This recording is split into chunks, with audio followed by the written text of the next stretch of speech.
Graça e paz, igreja, nós queremos agradecer a Deus por mais esta oportunidade que Ele nos concede de estarmos aqui na Sua presença neste dia, não é? Para nós de quarta-feira, que é a nossa quarta-feira doutrinária. Talvez você esteja assistindo esse vídeo em um outro momento. Nós esperamos então que seja bênção na vida de toda a igreja, de todos aqueles que tiverem acesso então a essa ministração. Hoje, dando continuidade aqui à nossa série de estudos baseado no livro de Mateus. Nós já estamos aqui no capítulo de número 19, hoje a partir do versículo 1 até o versículo de número 12, no que eu convido você já para abrir a palavra do Senhor nesta passagem bíblica. Nós iremos recorrer a esta passagem aqui em alguns momentos, só que na noite de hoje, irmãos, embora a passagem bíblica ela fale de um texto assim, de um tema muito profundo, né?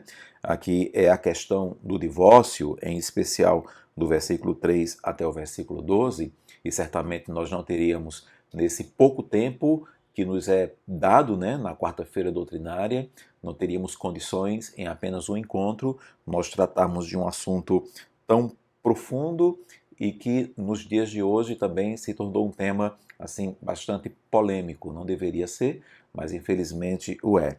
Então, sobre as nuances, né, da questão do divórcio, né, então nós trataremos em um outro momento, né, uma outra oportunidade.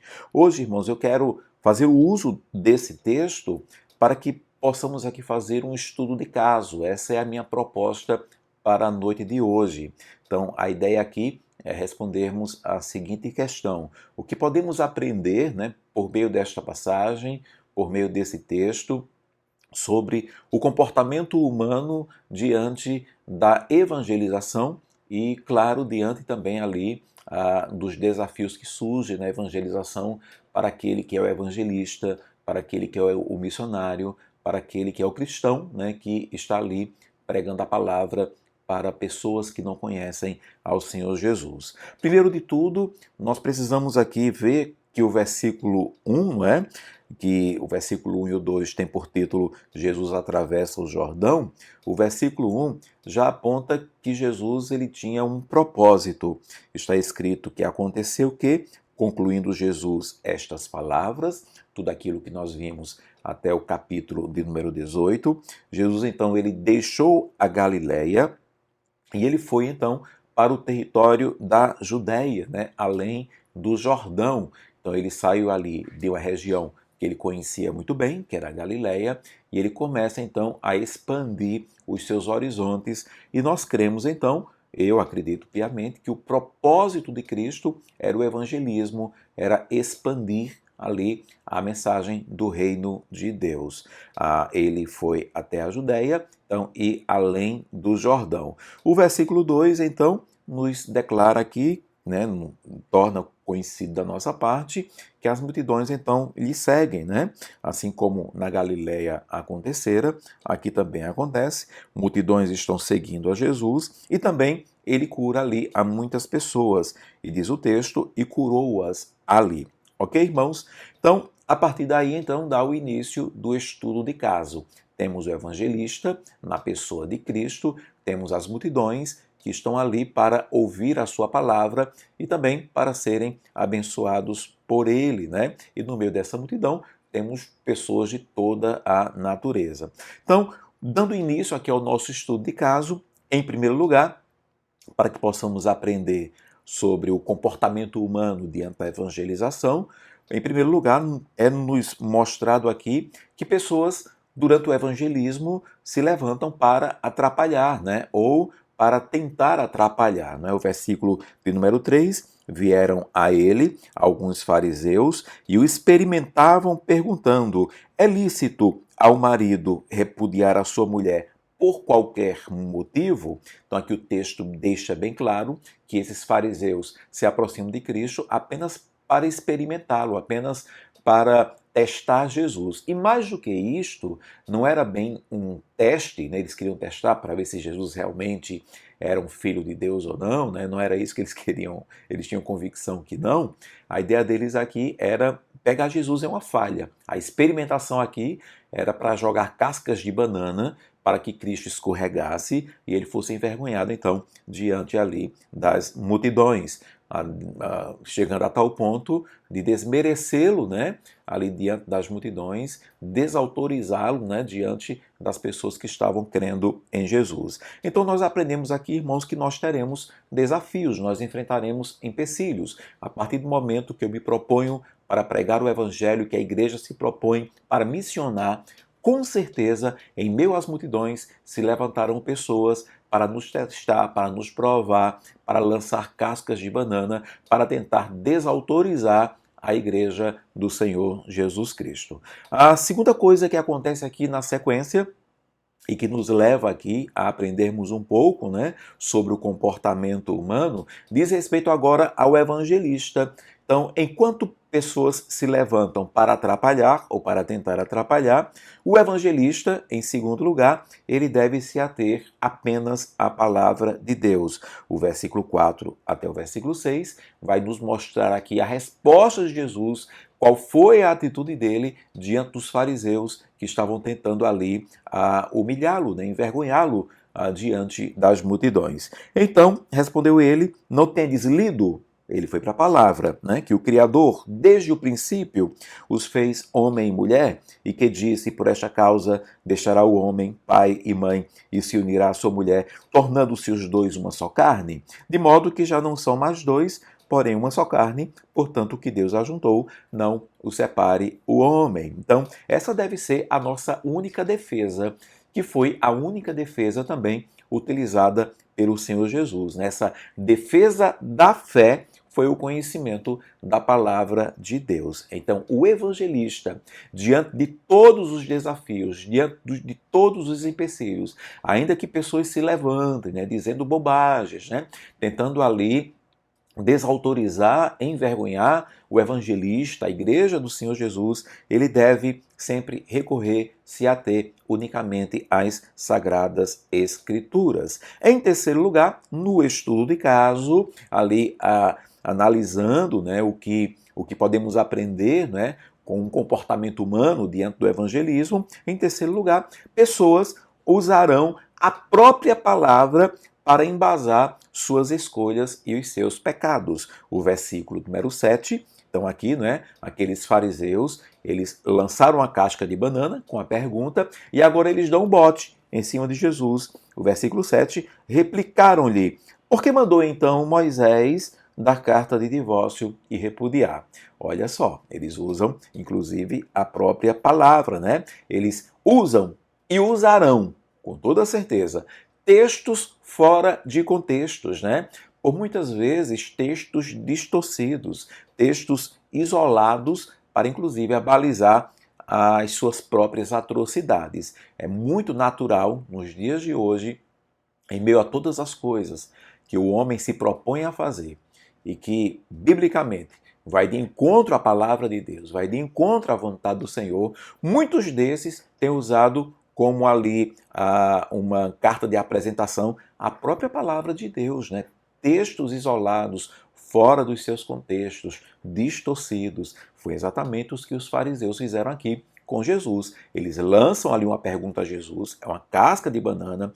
Jesus faz uso do conhecimento da palavra e eles usam a palavra, mas não está escrito também? E por vezes isso acontecerá conosco também, acontecerá com os evangelistas, com os missionários, acontecerá com a igreja, com qualquer homem ou mulher cristão que se coloque para pregar a palavra para alguém. Às vezes estaremos evangelizando um grupo de pessoas ou uma única pessoa e alguém vai se levantar usando a própria palavra para tentar distorcê-la, não é? Então pessoas usarão a própria palavra para embasar suas escolhas e seus pecados. Mas em quarto lugar, na sequência, naquilo que podemos aprender com o comportamento humano, mais uma vez vamos ver o comportamento humano do evangelista, né? O que foi que Jesus Cristo fez? E qual é a lição que fica para nós? A lição que fica, irmãos, não é diferente daquela segunda, né? E qual seria esta? O evangelista, ele continua, né? Devendo ali se ater unicamente a palavra de Deus. Foi o que Jesus Cristo fez. Ele não inventou moda. O versículo 8 e o versículo 9. Respondeu-lhe Jesus: por causa da dureza do vosso coração, é que Moisés vos permitiu repudiar a vossa mulher, entretanto, não foi assim desde o princípio.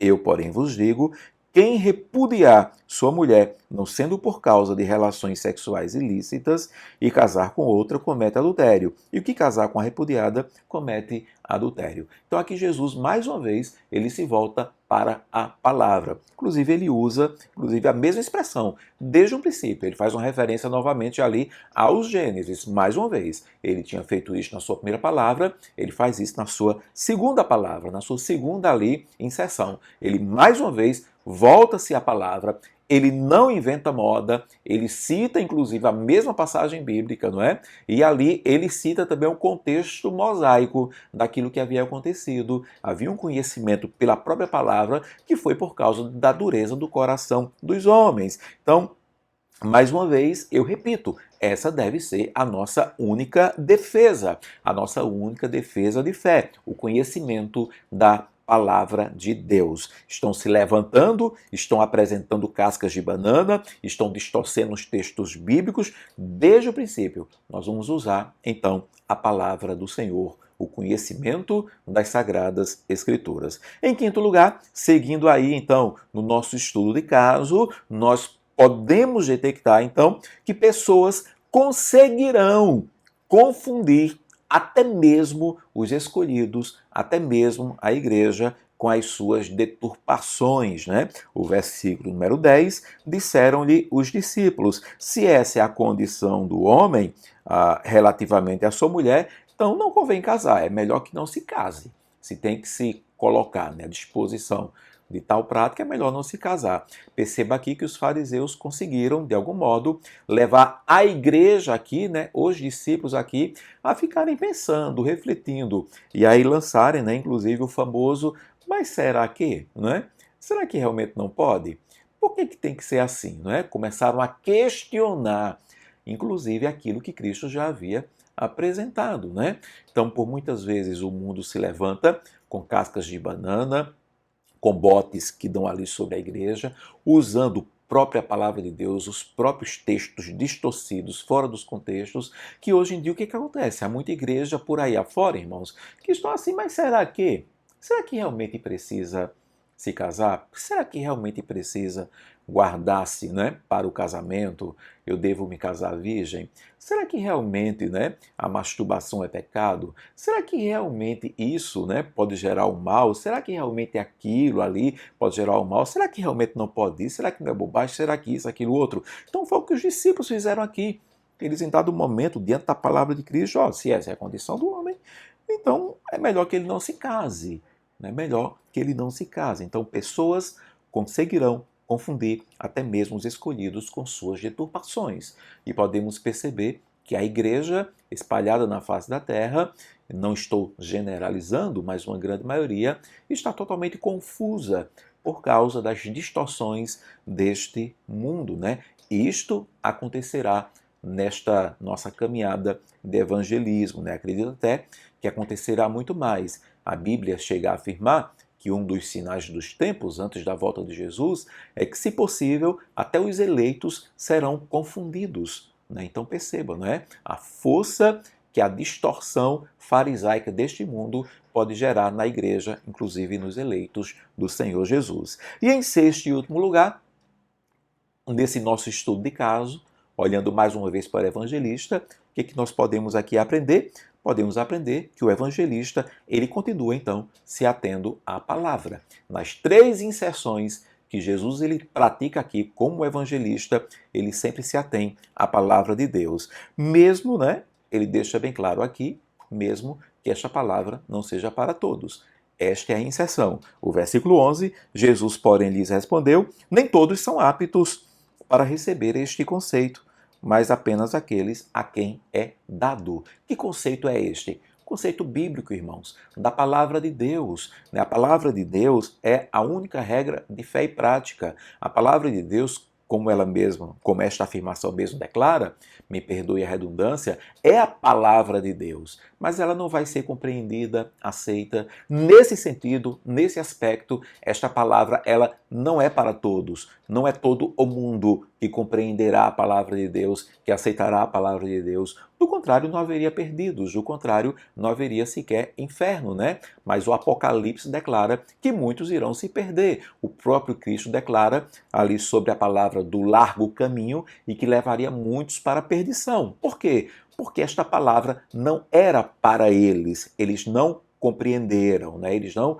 entenderam. E Cristo deixa bem claro para os discípulos, como quem diz, olha, eu não vou perder meu tempo aqui, né, discutindo com vocês. Esta palavra que eu estou dizendo não é para todos. Este conceito não é dado a todos, porque nem todos são aptos para recebê-lo, mas apenas aqueles a quem é dado. Ele ainda completa, né? Porque há eunucos de nascença, há outros a quem os homens fizeram tais, e há outros que a si mesmos se fizeram eunucos, por causa do reino dos céus. Quem é apto para o admitir, então admita. Então, Cristo deixa bem claro, né? Mesmo que não seja para todos, ele usa então a palavra de Deus. Então, nesse estudo de caso, naquilo que podemos aprender sobre o comportamento humano diante ali, né, do evangelismo, podemos ver que humanamente as multidões ao redor de Jesus se levantam para atrapalhar ou para tentar atrapalhar. Isso vai acontecer conosco também. Desafio e empecilhos surgirão. Pessoas usarão a própria palavra para embasar suas escolhas e seus pecados, né? Usam textos fora de contextos e por muitas vezes distorcidos, textos isolados para balizar suas próprias atrocidades, e pessoas conseguirão inclusive confundir até mesmo os escolhidos, até mesmo a igreja com suas deturpações bíblicas. E isso podemos ver que tem acontecido na igreja. A igreja que tem ali, caminhado, tem namorado, né, com o pecado e com a prática do pecado, né? O mundo tem adentrado cada dia mais e mais dentro da igreja. Mas nesse estudo de caso, o que o evangelista precisa fazer? Aquilo que Cristo, o evangelista, fez. E o que foi que ele fez? Ele se ateu unicamente à palavra, na primeira inserção. Em segundo lugar, na segunda inserção, ele se ateu unicamente à palavra. E em terceiro lugar, ele se ateu unicamente à palavra. A Bíblia diz no Antigo Testamento, que nas palavras do Senhor, que o meu povo ele tem sido destruído por falta de conhecimento. E esse conhecimento é o conhecimento da palavra de Deus. Nós queremos evangelizar, nós queremos missionar, precisamos conhecer a palavra. E não é conhecer de forma rasa, temos que conhecer tudo, para que, como Cristo, podemos dizer, como está escrito no princípio. Porque perguntas surgirão ali, irmãos, do nada. Eu estou evangelizando alguém falando de salvação, alguém levanta um tema sobre divórcio, alguém levanta um tema sobre aborto, alguém levanta um tema sobre homossexualismo. Mas você aí que está pregando o evangelho, o que você acha disso? E por muitas vezes, alguns destes conhecem textos bíblicos. Então eu tenho que me ater à palavra, eu preciso ter conhecimento da palavra. Que Deus nos ajude, que Ele nos abençoe e que a palavra de Deus nos encha, nos preencha cada dia mais e mais com conhecimento. Nós vamos pregar a palavra, irmãos, com unção, com santificação, com emoção, é verdade, mas também precisamos ter uma técnica, e essa técnica é embasada na palavra e no conhecimento das Sagradas Escrituras. Que o Senhor, então, nos abençoe. Pai, nós queremos te agradecer pela tua palavra ministrada. Clamamos para que ela adentre os corações e que gere em nós, na tua igreja, o desejo de dia após dia ler mais a tua palavra e conhecer mais desta palavra, para que ela seja de fato o nosso manual, a nossa única regra de fé e prática. E no evangelismo, que seja ela, Senhor, a estar nos nossos corações e também nos nossos lábios. Ajuda-nos para que, diante de todos os empecilhos, todos os desafios que surgirão diante do evangelista, diante da igreja, que tenhamos sempre a palavra certa, embasada ali, Senhor, nas Santas Escrituras. E é no nome de Jesus que oro assim. Amém e amém. Que Deus, então, nos abençoe, irmãos. Paz.